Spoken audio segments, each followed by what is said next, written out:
No need to speak. No need for words. You don't need the noise. Know that you're hurt. I don't need the thunder. Tell me when there's rain. There's no need to speak, 'cause I see what you say. Welcome back to Canada Now with Jeff Sammut. Canada Talks, SiriusXM 167. Well, the song is called No Need to Speak. It's performed and written by Marshall Dane with Rosanne Baker Thornley, both of them joining us here on Canada Now. And Marshall, it's wonderful to meet you. And Rosanne, it's great to have you back on the show. Thank you both for joining us. Thank you. Right on. Thank you, guys. Now, let's go back to how this song happened for you both. Marshall, we'll start with you. You were introduced to signing, many years ago, right? I was introduced to it as a child. My mother would sign my father's sermons to the two deaf guys in my church. And fast forward to 2017, I was re-inspired to learn it like an instrument. I mean, I went full bore, and now I can I can get by with it. Yeah, good. Well, so 2017, but what inspired you to go fully in on learning ASL? Have you ever heard of a place called Sable Island? Yes. The mystical land of the horses, that little island. Okay, so it's about 250 kilometers off the east coast of Canada. Yeah. I was there with the Geological Survey of Canada as a expedition guy, and for 3 days. And of all the famous people, Alex Trebek, there was a few other, the guy that developed the first word processor, their stories were incredible. But this one woman who was a guest of one of these fancy people, her story changed my life. And it was basically, she changed the trajectory of what she was doing. She was an athlete who became a doctor, who said, these children need someone that speaks sign language, and just changed it all. And I thought I could add this to my wheelhouse, and I could share things that I'm humbly grateful to be inspired by myself with maybe some deaf people that maybe wouldn't have those experiences. And that's what started it. And I really haven't stopped since that moment. I've been inspired by it ever since. Yeah, and here we are with this song inspired by those, within the deaf community. And Rosanne, how did you come aboard this project?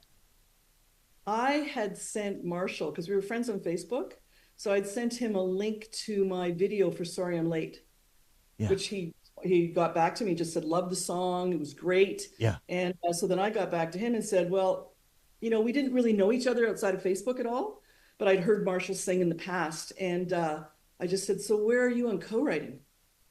And he was like, I'd love to co-write with you. Without having actually met? Yeah. Amazing. Marshall, let's embarrass each other for a moment, okay? I'm going to embarrass the both of you. Marshall, do you know how lucky you are that you got into contact with one of the great songwriters in Canada? She's amazing. Okay. Yeah, dude. It was definitely my blessing. I am constantly thanking Rosanne for what she adds to my creative and artistic world and my personal world. And so I can't say I fully understand the blessing that it is, because it keeps being added to. So, I mean, when I think I understand, I got 150% of a blessing out of somebody, it's like, there's more. Yeah. So the answer is yes, I do get it. And no, I don't get it. Yeah. I appreciate it, but there's always more coming from her. I think that answer is evidence enough. And for you, Rosanne, to have met somebody and now work with somebody that has such depth, how was that for you?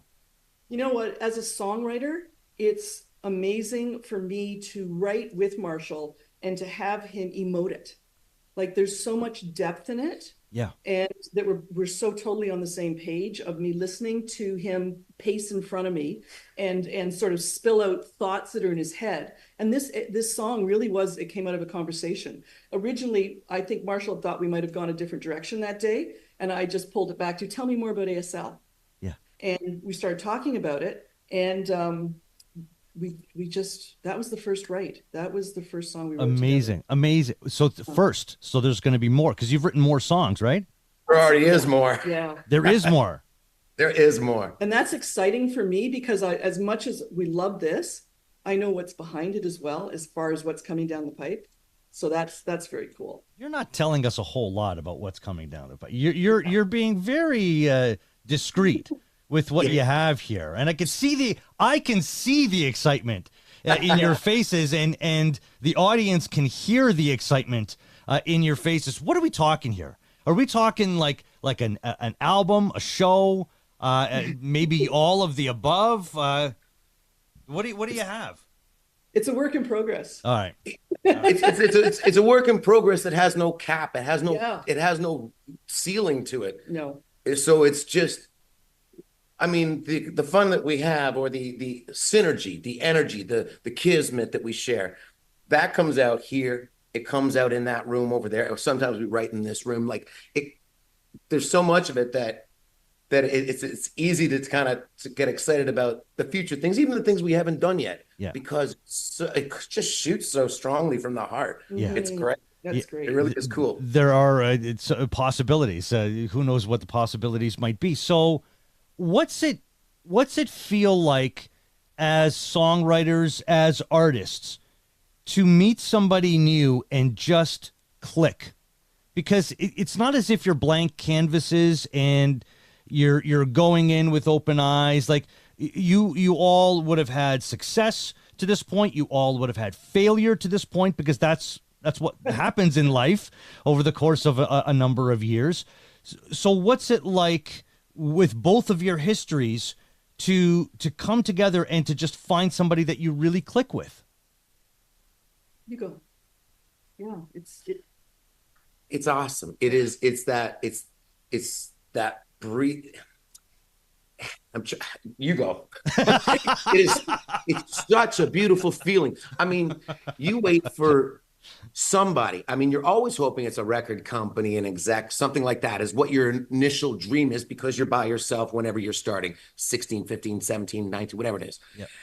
And you meet people along the way, like personal relationships that you're like, they're close. They're close. And then they're not. And then all of a sudden, in a situation like this, where you can walk into a room, and I mean, our writing style is I've never written quite like this. I do a lot of pacing. I do a lot of talking and movement and dance to try and show what I'm feeling. Yeah. And I just know that it's all worth it. It's so different. A lot of writing sessions, you can feel like, oh, I'm trying to explain this to you and trying to get you to get where I'm coming from. I just have to show her, and she's like, oh, we're on the same page right away. So Yeah. you take my bubble. I can't even think of the right word, but the over bubbling of passion. Yeah.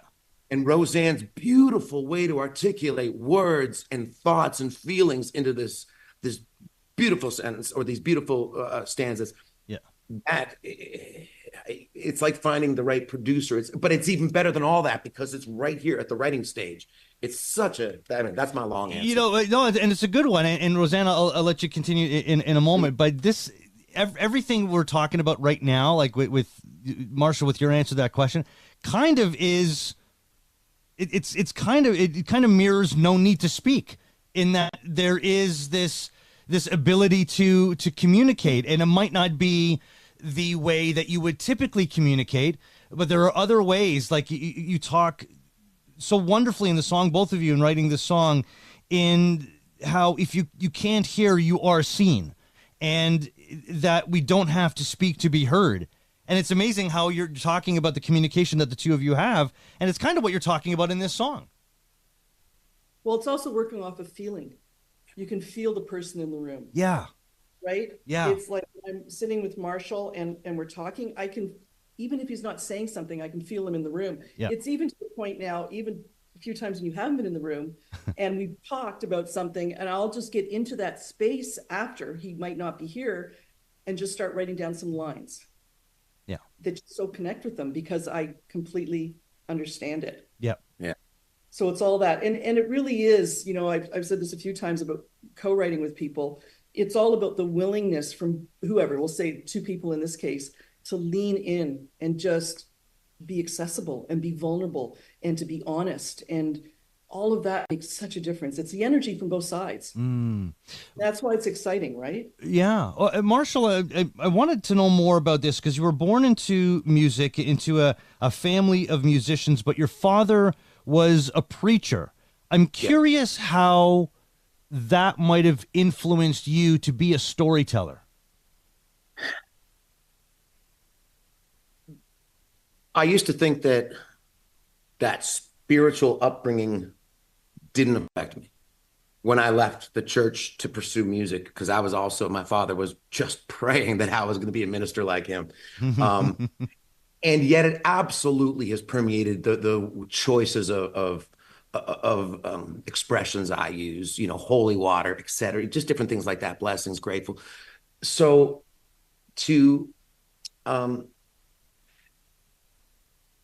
sorry, just get my train of thought here. Yeah.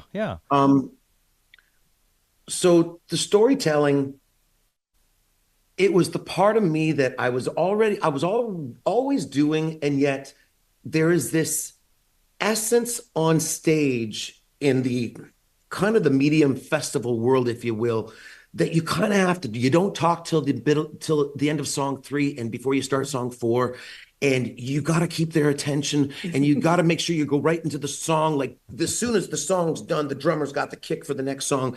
And I couldn't connect with people that way.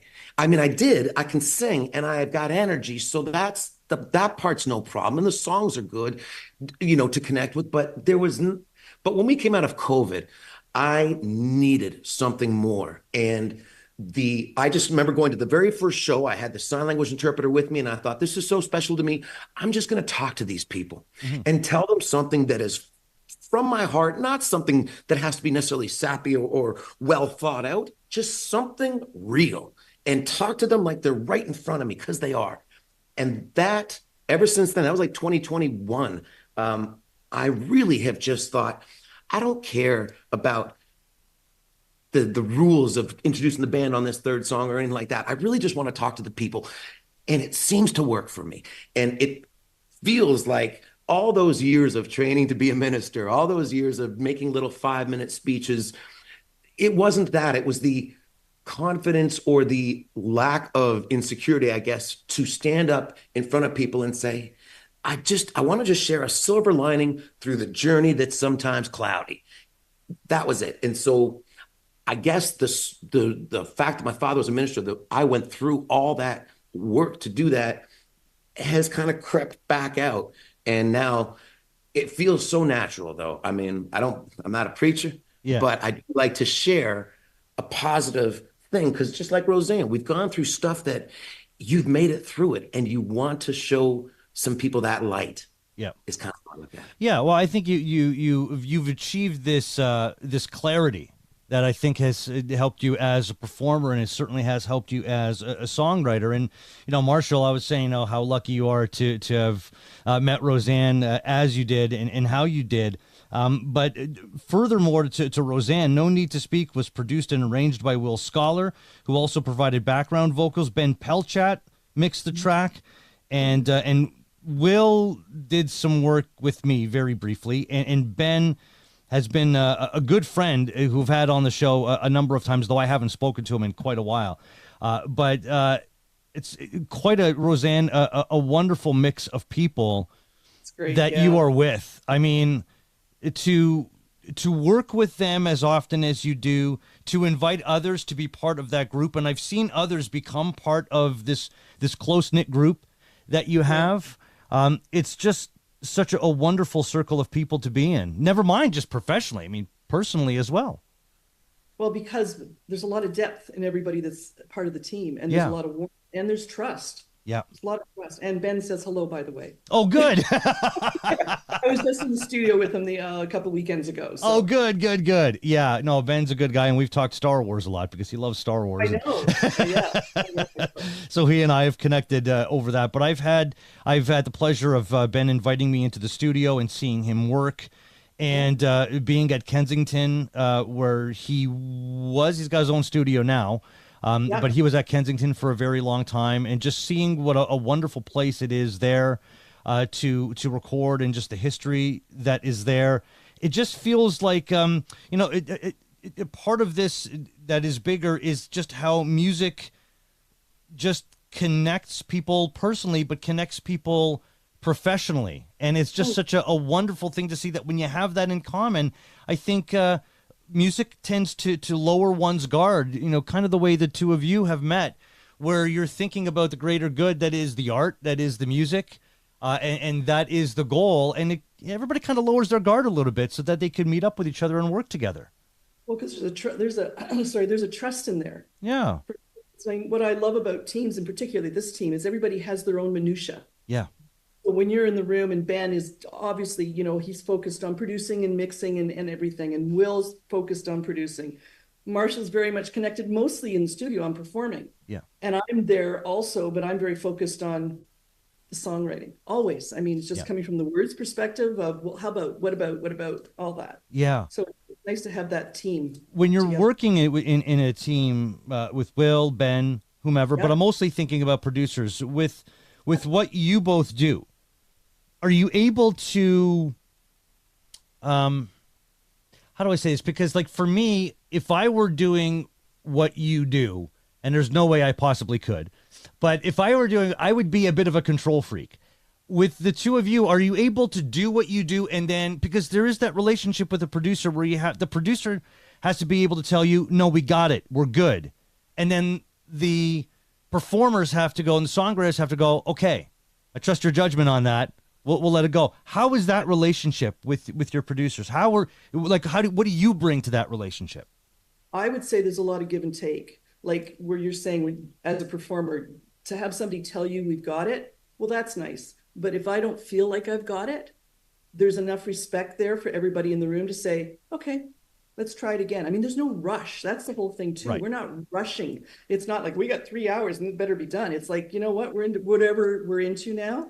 There's that respect back and forth, or even listening to it after. Like there's a track right now we're going to remix because we've listened to it and went, it's great, but we hear something else in it. And I was going to say in No Need to Speak, at one point when Marshall and we were writing it, Marshall had an idea about a rhythm, and he was just sort of did we recorded it. Yeah, I did one of these. and we recorded it, and I gave it to Will and said, this is what Marshall's feeling on this. Because I mean, we have a sense of what we're feeling also when we're writing it. Yeah. And so it's a great give and take in that respect. Well, more with No Need to Speak, Marshall, I wanted to ask you about the Rumball family. Can you tell us more about the Rumball family? It is my absolute pleasure to tell you about the Rumball family, and thank you for asking about that. My connection to the deaf community since 2017 started with the Rumball family. I was in an interview with Jason McCoy, which I'm sure you know, Jason, and off-air interview was done. He said, so what have you been up to lately? And I said, I started learning sign language, and actually I'm trying to interpret one of my songs. And I showed him a little piece. He goes, you know what? Don't go anywhere. We're going to go back on air, and we're going to go on Facebook Live. Later that day, after doing the Facebook Live for him, I got an email from the Bob Rumble Foundation. And basically the story went that a woman was driving through wherever it was, Barrie, heard the interview, was on her way to Milton to the Bob Rumble Foundation there where they were doing a charity fundraiser. And she said, there's a guy in Ontario who's a musician who's signing. I don't know what it's all about, but there's a guy. And when they called me and asked me, they brought me to Toronto and to the Rumble Foundation, and they sat me down and they're like, why are you signing?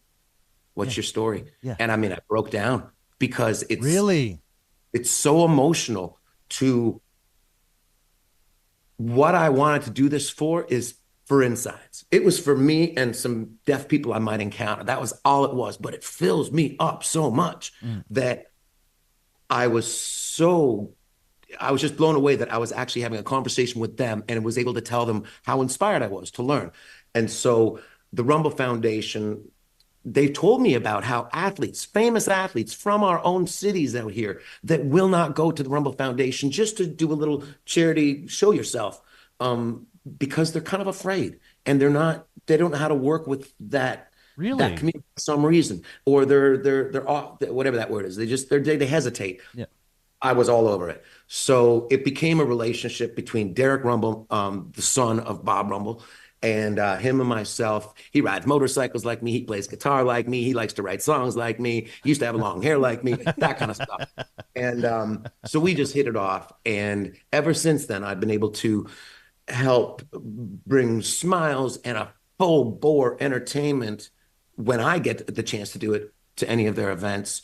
And I was able to bring in an interpreter starting in 2021. We had, I think, 13 shows. In 2022, it was 15 shows. We had 16 shows last year. And now we're putting on our own theater show, getting ready to do that with the interpreter. And it's just to jump into the just for a second, the No Need to Speak, what got me about the inspiration for that song was the values that are inside that deaf community that I was lucky enough to be so embraced by. They are so loving. Their language is three-dimensional. Their whole body and their whole face tells you exactly how big or small or great or whatever it is. That tells you the grammar. And I realized the value of you have to look them in the eyes.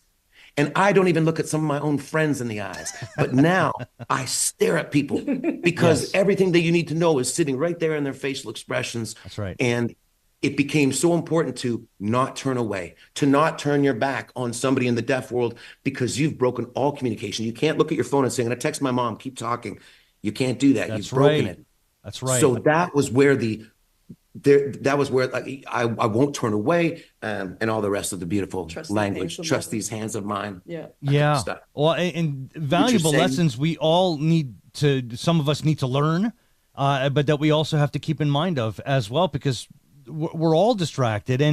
And just even as a parent, I make an effort to not be looking at my phone when my kids are around, because I want them to feel that when they're telling me something, it's the most important thing in the world. Even if I'm doing something very important that is work related and my kid wants to tell me a joke about an umbrella. That happened to me last night. And I was like, no, the joke about the umbrella is really the most important thing that's going on right now. So look him in the eye, right? Mine used to be in a minute. I caught myself when Taylor was young. I used to catch myself saying in a minute. And then I consciously stopped doing that. Yeah. Because I didn't want her to think that, oh, in a minute, because there was lots of in a minute. Yes. Yeah. And you just have to slow down and be in the moment. That's right. That's right. It's for your own sake, but for the person that you're communicating with as well. No Need to Speak. It's performed and written by Marshall Dane with Rosanne Baker Thornley. Continued success to you both. Marshall, wonderful to meet you. I really hope this isn't the last time we speak. And Rosanne, you know you've got an open invitation on this show. And you and I could be talking about writing songs. I have so many questions. I will never run out of questions for you. So you're just going to have to keep coming back on the show so you could answer at least some of them when I have them. It's great to see you both, and I'm so glad you two got together and you know each other. And I'm so pleased that you took the time to join us on the show. Thank you so much. Thank you for having us. Thank you. Thank you both. There is Marshall Dane and Rosanne Baker Thornley.